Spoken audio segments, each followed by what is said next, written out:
वो लोग मौत को मजाक समझते थे क्योंकि उन्हें लगता था मौत सिर्फ कमजोर के लिए होती है। उनके जिस्म चट्टानों जैसे थे, बाजू लोहे की सलाखों जैसे, और महलात इतने ऊंचे कि बादल उनकी दीवारों को छूते थे। ये थे कौम आद। वो इंसान नहीं लगते थे, वो जमीन पर चलते हुए पहाड़ थे। वो पत्थरों को तराशते थे, पहाड़ों को चीरते थे, और अपने गुरूर में इतने बुलंद हो चुके थे कि आसमान की तरफ देखकर बोले, हमसे ज्यादा ताकतवर कौन है। मगर फिर जैसे ही ये जुमला फजा में गूंजा, कुदरत ने जवाब देने में देर नहीं की। आसमान सियाह हुआ, फजा बदल गई, और फिर एक ऐसी आंधी आई जो सिर्फ हवा नहीं थी, वो मौत थी। सिर्फ 7 दिन, सिर्फ एक हफ्ता, और दुनिया की सबसे ताकतवर कौम ऐसी मिट्टी में मिली कि उनका नाम भी दफन हो गया। मगर असल खौफनाक सवाल ये है, जब ये आंधी चली तो लोगों ने सबसे पहले क्या देखा, क्या सुना, और क्यों कुरान कहता है कि वो ऐसे गिरे जैसे खजूर के खोखले तने। बस यही वो लम्हा था जब उनका गुरूर टूटना शुरू हुआ, क्योंकि अब उनके सामने न कोई दुश्मन था, न कोई लश्कर, सिर्फ अल्लाह का आजाद था। और अब जो आप सुनने वाले हैं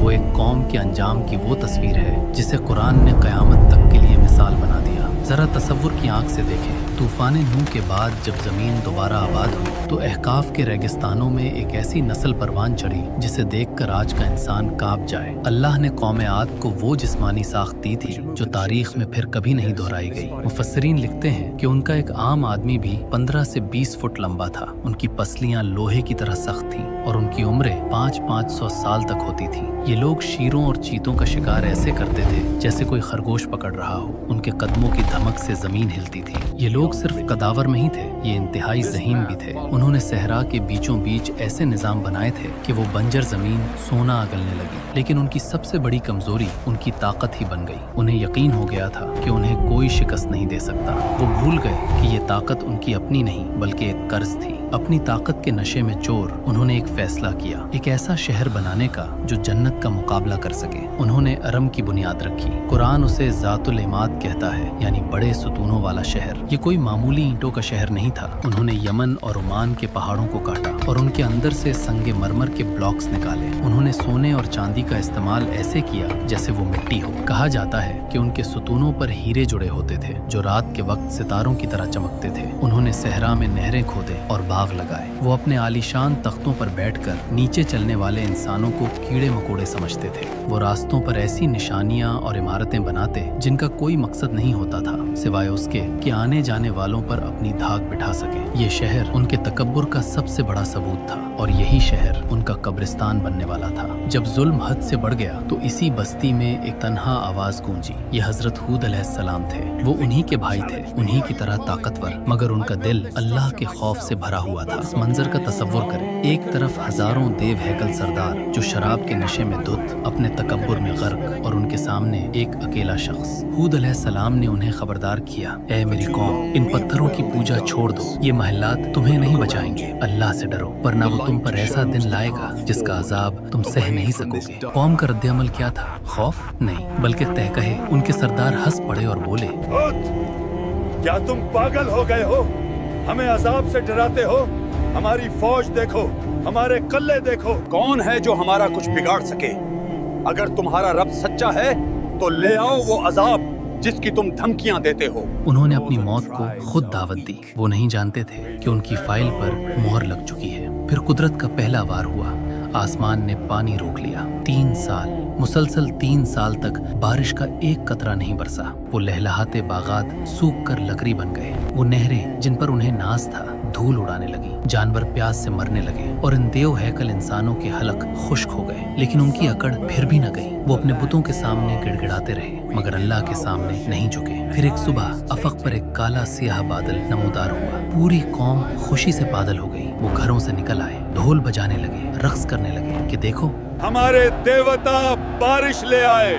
लोग एक दूसरे को मुबारकबाद देने लगे कि अब कहत खत्म हो जाएगा। लेकिन हूद अलैहिस्सलाम ने इस बादल को देखा और उनका रंग जर्द पड़ गया। उन्होंने चीख कर अपनी कौम को आखिरी वार्निंग दी, भागो, ये बारिश नहीं है, ये वो अजाब है जिसे तुम खुद पुकार रहे थे। ये हवा है जिसमें सख्त दर्दनाक अजाब है। मगर कौम ने कह लगाया और वहीं खड़े रहे। तभी फजा का रंग बदला, बादल फटा मगर पानी नहीं बरसा। इसमें से आग और ठंडक का एक अजीब मिलाप बरसा। कुरान इस हवा को सरसर कहता है, यानी एक ऐसी तेज और चिंगारती हुई आवाज वाली हवा जो कानों के पर्दे फाड़ देती थी। यहाँ एक ऐसी खौफनाक तफसील है जो अक्सर लोग नहीं जानते। ये आंधी कोई आम तूफान नहीं थी जो बाहर चलता और गुजर जाता। मुफस्सिरीन लिखते हैं कि ये हवा बाशऊर थी, यानी उसे हुक्म दिया गया था कि किसे मारना है और किसे छोड़ना है। जब तूफान की शिद्दत बढ़ी तो कौम आद के वो बड़े बड़े सरदार जो कल तक खुदा को चैलेंज कर रहे थे, खौफ के मारे मैदान छोड़कर भागे। उन्होंने सोचा कि उनके मजबूत महलात उन्हें बचा लेंगे। वो अपने किलों के महफूज तरीन तहखानों में घुस गए। उन्होंने लोहे के भारी दरवाजे बंद कर लिए और समझा कि वो अजाब से छुप गए। लेकिन अल्लाह का अजाब दीवारें नहीं देखता। वो हवा उनके महलों के दरवाजे तोड़कर सीढ़ियां उतरकर उनके खुफिया तहखानों में दाखिल हो गई। जरा इस मंजर की दहशत का अंदाजा लगाएं। अंधेरे तहखाने में जहां बाहर निकलने का कोई रास्ता नहीं और मौत हवा की शक्ल में उनके साथ कैद हो गई। वो हवा उनके नथनों में घुसती, उनके हलक में उतरती और उनका दम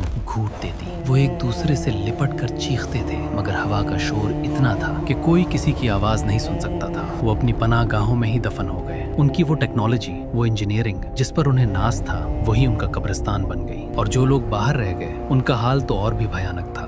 हवा की रफ्तार इतनी तेज थी कि उसने उन 15 और 20 फीट लंबे देव हैकल इंसानों को जमीन से ऐसे उखाड़ दिया जैसे कोई माली बाग से सूखी घास उखाड़ता है। ये अजाब एक पल का नहीं था, ये कयामत मुसलसल 7 रातें और 8 दिन तक जारी रही। हवा उन्हें आसमान में बुलंद करती, फजा में एक दूसरे से टकराती और फिर सर के बल जमीन पर पटक देती। उनके सर फट जाते और भेजे बाहर निकल आते। मुसलसल 8 दिन तक सिर्फ हवा की गरज थी और कौमे आद की चीखें, ना कोई पनाह ना कोई मददगार। जब 8वें दिन सूरज निकला तो वहाँ मुकम्मल खामोशी थी। शहर एरिम खंडर बन चुका था। लाशें जमीन पर ऐसे बिखरी पड़ी थी जैसे खजूर के लंबे दरख्त जड़ों से उखड़ कर गिर जाते हैं, अंदर से खोखले, बेजान और गले हुए। वो कौम जो कहती थी हमसे ज्यादा ताकतवर कौन है, अब सहरा की मिट्टी का हिस्सा बन चुकी थी। सिर्फ हूद अलैहिस्सलाम और उनके चंद साथी जो ईमान लाए थे इस तबाही से महफूज रहे। बाकी